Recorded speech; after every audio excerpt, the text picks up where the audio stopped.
Hello दोस्तों, नमस्कार। उम्मीद करता हूँ आप सब अच्छे होंगे। एक बार फिर से हमारे यूट्यूब चैनल में आप सभी का स्वागत है। बात करेंगे टैली ERP9 के अंदर टीडीएस। टीडीएस किस तरीके से करते हैं, टीडीएस की एंट्री किस तरीके से पास करते हैं, आज हम इस वीडियो के माध्यम से सीखेंगे। चलिए स्टार्ट करते हैं। सबसे पहले आप F11 करेंगे। F11 करके जब आप कंपनी फीचर्स में खोलेंगे तो टैक्सेशन में जाके आपको टीडीएस का ऑप्शन अप्लीकेबल करना पड़ेगा। आप देखेंगे लेफ्ट साइड में आपको जीएसटी के ऑप्शन जैसे ही मिलते हैं, वैसे राइट साइड में आपको टीडीएस के ऑप्शन मिलेंगे। अनेबल टीडीएस का ऑप्शन आपने एप्लीकेबल करा।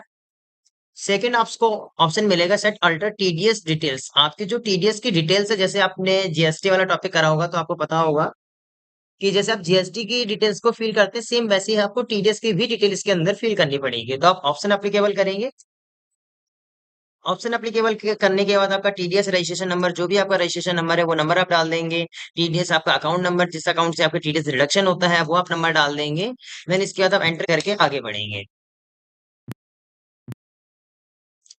आगे बढ़ने के बाद अब आप देखेंगे गेट ऑफ टैली में आने के बाद अकाउंट इन्फो में जाके कुछ लेजर्स हमें इसमें क्रिएट करने होंगे। कौन कौन से लेजर्स क्रिएट करेंगे, चलिए देखते हैं।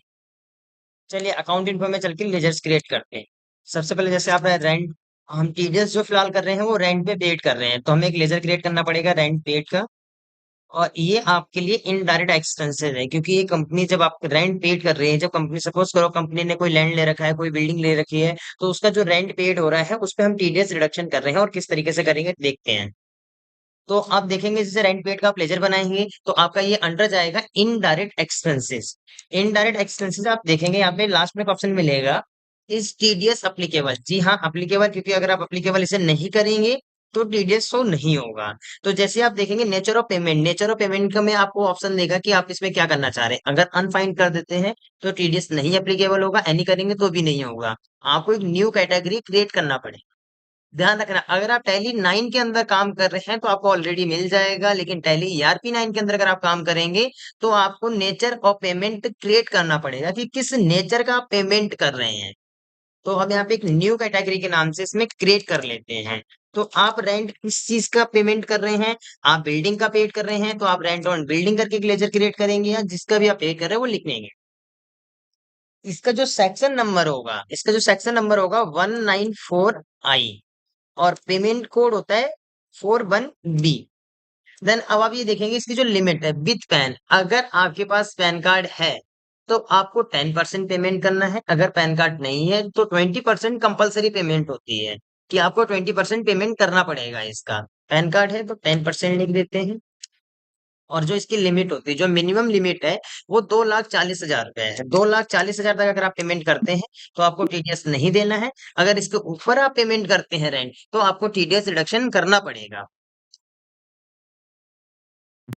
अगला लेजर क्रिएट करेंगे, एक पर्सन का लेजर क्रिएट होगा, जो पर्सन जिसके द्वारा वो टीडीएस पेड होगा।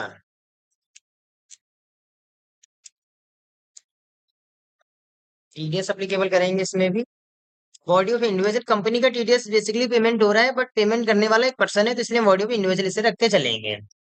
और यहाँ पे आप देखेंगे इसका जो पैन नंबर है वो नंबर आपको डालना पड़ेगा। अगर आप पैन नंबर नहीं डालेंगे तो आपका जो टीडीएस है वो 20% टीडीएस रिडक्शन होगा।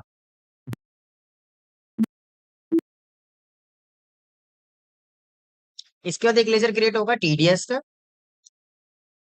ड्यूटी एंड टैक्सेस, टीडीएस, और नेचर ऑफ पेमेंट में आपके पास आ जाएगा रेंट ऑन बिल्डिंग, जो आपके पास पहले से ही क्रिएट है। एक बैंक का लेजर क्रिएट होगा, क्योंकि टीडीएस कोई भी टैक्स जब पेड होता है तो भाई बैंक के थ्रू होता है, कैश के थ्रू नहीं होता है। चलिए आगे बढ़ते हैं।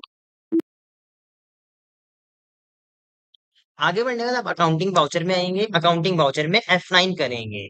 F9 के थ्रू आप इसकी एंट्री पास करेंगे। F9 में सर्विस मोड में एंट्री होगी। सर्विस मोड के लिए Alt+I करेंगे और यहाँ पे आप एंट्री पास करेंगे।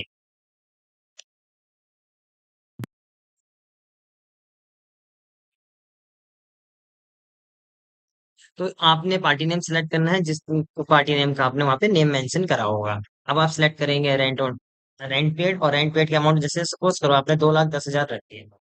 2,10,000 पे आप टीडीएस जब डिडक्शन करेंगे तो टीडीएस नहीं आएगा, क्योंकि यहाँ पे जो अमाउंट मैंने आपको बताई है कि आपको मिनिमम अमाउंट इसमें 2,40,000 रखनी पड़ेगी। इसके ऊपर आप जब अमाउंट रखेंगे तो ही टीडीएस इसमें लेगा, क्योंकि टीडीएस की लिमिट है रेंट पे। तो आप रेंट पेड के लिए आप रखेंगे यहाँ पे 2,50,000, और यहाँ रखेंगे आप टीडीएस।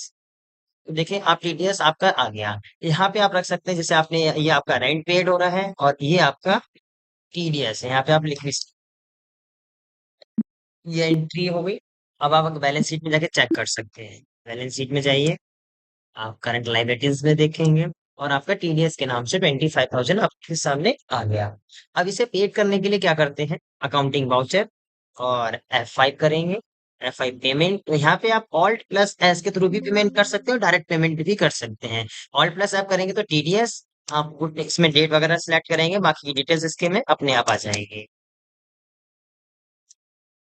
ये सेक्शन वगैरह सारी चीजें अपने आप ले लेगा और बाय बैंक के थ्रू आपकी टीडीएस पेमेंट हो जाएगी। देखेंगे ये आपका टीडीएस का जो बैलेंस है वो जीरो हो गया। एंट्री को सेव कर देंगे। सेव करने के बाद आप बैलेंस शीट पे चेक करेंगे।